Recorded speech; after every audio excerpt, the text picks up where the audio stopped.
नमस्कार, आप देख रहे हैं इंडिया न्यूज में आपके साथ तरन्नुम जहां। शेख बुलेटिन की शुरुआत करते हैं। मध्य प्रदेश निकाय चुनाव के पहले चरण का परिणाम आने के बाद सबकी नजरें अब दूसरे चरण की मतगणना पर टिकी हुई है। दूसरे चरण में 5 नगर निगमों के अलावा नगर पालिका और नगर परिषद के चुनाव की भी मतगणना है। 20 जुलाई को दूसरे चरण की मतगणना है, तो वही नगर निगम की 5 सीटें बीजेपी कांग्रेस के लिए महत्वपूर्ण मानी जा रही है। एक तरफ बीजेपी इन 5 सीटों पर जीत दर्ज कर बड़ी बढ़त की उम्मीद कर रही है, तो वही दूसरी तरफ कांग्रेस को इस 5 सीटों से बड़ी उम्मीदें भी है। बीजेपी और कांग्रेस ने पहले चरण के परिणाम पर मंथन भी किया है और एक तरफ जहां बीजेपी मिशन 2023 को लेकर इस परिणाम पर मंथन कर रही है, खास करके 4 बड़े शहरों में हुई हार पर बीजेपी गहनता से समीक्षा कर रही है, तो वही कांग्रेस के प्रदेश अध्यक्ष कमलनाथ ने भोपाल, इंदौर, सतना में हुई हार की समीक्षा की। पहले चरण में परिणाम पर समीक्षा के साथ ही दोनों दलों को अब आने वाले नतीजे पर नजर है, आने वाले नतीजे का इंतजार है। और आपको बता दें कि 20 तारीख को दूसरे चरण की मतगणना है और ऐसे में 20 तारीख को तस्वीरें भी क्लियर हो जाएंगी। पहले चरण की तस्वीरें क्लियर हो चुकी है और जिस तरीके से बीजेपी ने बढ़त बनाई है,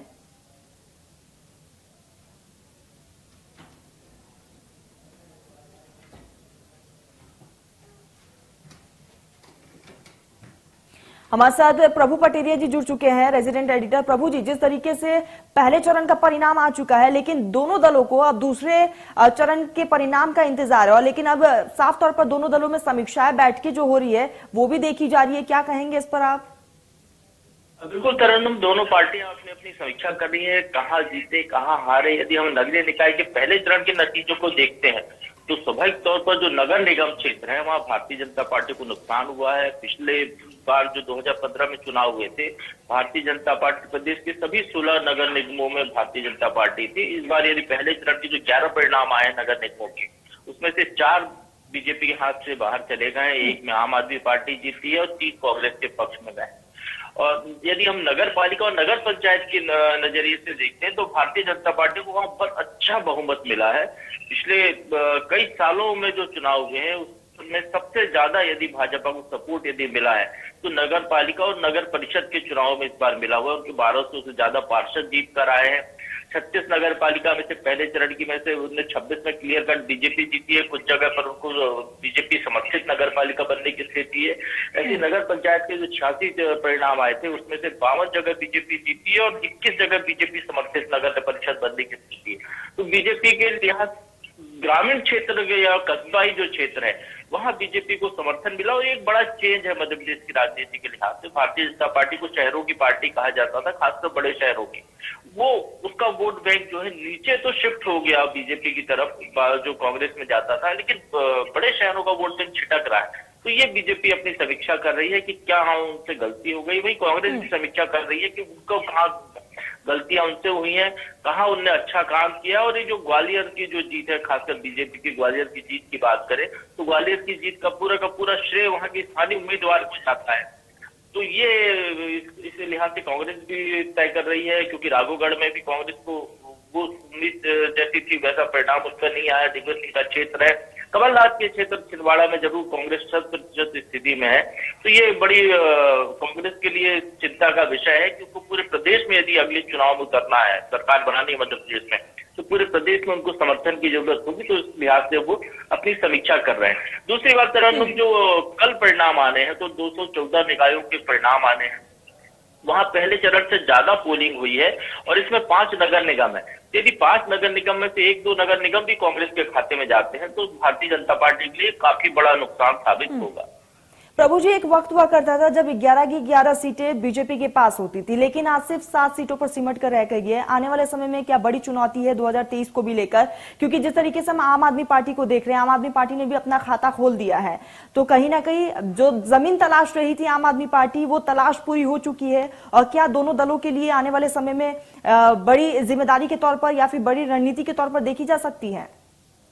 हाँ बिल्कुल तरन्नुम, मध्य प्रदेश में तीसरे दल लगभग इस बार आम आदमी पार्टी जगह बनाती हुई दिख रही है। बहुजन समाज पार्टी और समाजवादी पार्टी कुछ पॉकेट में जरूर थी, लेकिन पूरी तरह प्रदेश में उनका वैसा दखल नहीं था। लेकिन जिस तरीके से अरविंद केजरीवाल की रणनीति है और जैसे उनने पैठ बनाई है कि पिछले 2018 के चुनाव में सिंगरौली में उम्मीदवार पर जोर लगाया, वो तीसरी पोजीशन पर रहा, उसी उम्मीदवार को लगातार वो प्रश्रय देते रहे, आगे बढ़ाते रहे और नगर निगम के जो चुनाव है उसमें उनको उसका अच्छा रिजल्ट मिला है। और सिंगरौली में वाकई चिंता का विषय है कांग्रेस और भारतीय जनता पार्टी दोनों दलों के लिए।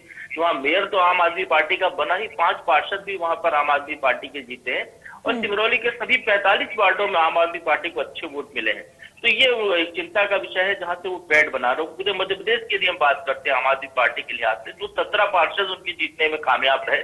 हालांकि 200 करीब उम्मीदवार उनकी जमानत जब्त हुई है, लेकिन ये एक आम आदमी पार्टी प्रदेश में दखल बना रही है, जनता उसकी तरफ जा रही है। उनकी जो स्कीम्स हैं अरविंद केजरीवाल की जनता को मुफ्त सुविधाएं देने की, कहीं ना कहीं उसका असर मध्य प्रदेश में दिख रहा है। जिस तरीके से महंगाई बढ़ रही है, जिस तरीके से जन सुविधाओं की महंगी होती जा रही है, तो स्वाभाविक तौर पर आम आदमी पार्टी को यहाँ पर अच्छा एक ग्राउंड दिख रहा है और उसको कैश कराने के लिए आम आदमी पार्टी अब मध्य प्रदेश में खासा जोर लगाती हुई दिखाई दे सकती है। प्रभु जी, इस चुनाव को सेमीफाइनल के तौर पर देखा जा रहा था 2023 से पहले, और अगर कांग्रेस की बात की जाए तो तमाम दावे किए लेकिन सिर्फ और सिर्फ 3 सीटों पर सिमट कर रह गई। कांग्रेस के लिए कितनी बड़ी चुनौती है 2023? तरन्नुम, कांग्रेस के लिए उपलब्धि ज्यादा बड़ी है। ये नगरीय निकाय चुनाव जो आए हैं 3 सीटों पर जीत की बड़ी उपलब्धि है, क्योंकि आज तक के इतिहास में यदि हम देखते हैं 1999 में जब चुनाव हुए थे तो मध्य प्रदेश में कांग्रेस सिर्फ 2 नगर निगम में थी। उसके बाद 2004 के चुनाव में कांग्रेस 2 नगर निगम में थी। 2009 के चुनाव में कांग्रेस ने 3 नगर निगम पे कब्जा किया था और 2015 के चुनाव में कांग्रेस 0 थी, मतलब एक भी नगर निगम पर वो नहीं थी। और अभी मध्य प्रदेश में जिस तरीके से कांग्रेस ने सरकार बनाई थी 2018 में, और मध्य प्रदेश में अभी आज की स्थिति में हम कहते हैं तो उनके करीब 94 विधायक विधानसभा में है, तो उस स्थिति में कांग्रेस के लिए बड़ी उम्मीद भरी जनता का प्रतिसाद इसको कहना चाहिए कि कांग्रेस को संभावना इससे ज्यादा बढ़ती हुई दिखाई दे रही है और यही भारतीय जनता पार्टी के लिए भी चुनौती है। अब कांग्रेस इस संभावना को और आगे बूस्ट करके कैसे इसको विधानसभा चुनाव में कन्वर्ट कर सकती है, सेमीफाइनल से फाइनल तक इस टेम्पो को कैसे बनाकर रखती है, ये कांग्रेस के नेताओं पर निर्भर करेगा, जिसकी तैयारी वो कर रहे हैं। इसीलिए उनकी बैठकें हो रही है, समीक्षा हो रही है। भारतीय जनता पार्टी को चिंता का विषय ये है कि कांग्रेस को शहरों में ज्यादा से ज्यादा समर्थन मिलता हुआ दिखाई दे रहा है। ठीक प्रभु जी, आप हमारे साथ जुड़े हैं और आपने तमाम चीजें हमसे जाहिर की है और आपका बहुत बहुत शुक्रिया। आपको बता दें कि निकाय चुनाव के नतीजे आ चुके हैं और जिस तरीके से आम आदमी पार्टी ने सिंगरौली पर अपना कब्जा जमाया, नगर पालिका की 36 और बीजेपी ने जिसमें से 29 और कांग्रेस के हाथ में सिर्फ और सिर्फ 7 सीटें रही है। तो नगर परिषद की बात की जाए तो 86 सीट थे, बीजेपी 64 पर सिमट कर रह गई और कांग्रेस 22 पर। मध्य प्रदेश, छत्तीसगढ़ की हर खबर सीधे आपके मोबाइल फोन पर। अभी सब्सक्राइब करें हमारा चैनल और पाएं पल पल की खबर।